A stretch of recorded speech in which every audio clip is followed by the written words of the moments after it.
शुक्लाम्बरधरं विष्णुं शशिवर्णं चतुर्भुजं प्रसन्नवदनं ध्यायेत् सर्वविघ्नोपशान्तये व्यासं वसिष्ठनप्तारं शक्तेः पौत्रमकल्मषं पराशरात्मजं वन्दे शुकतातं तपोनिधिं व्यासाय विष्णुरूपाय व्यासरूपाय विष्णवे नमो वै ब्रह्मनिधये वासिष्ठाय नमो नमः अविकाराय शुद्धाय नित्याय परमात्मने सदैकरूपरूपाय विष्णवे सर्वजिष्णवे यस्य स्मरणमात्रेण जन्म संसारबन्धनात् विमुच्यते नमस्तस्मै विष्णवे प्रभविष्णवे ॐ नमो विष्णवे प्रभविष्णवे।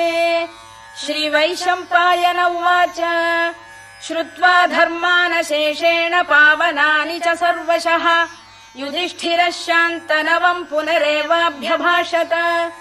युधिष्ठिर उवाच किमेकं दैवतं लोके किं वाप्येकं परायणम् स्तुवन्तः कङ्कमर्चन्तः प्राप्नुयुर्मानवा शुभम् को धर्मः सर्वधर्माणां भवतः परमो मतः किं जपन्मुच्यते जन्तुर्जन्म संसारबन्धनात्।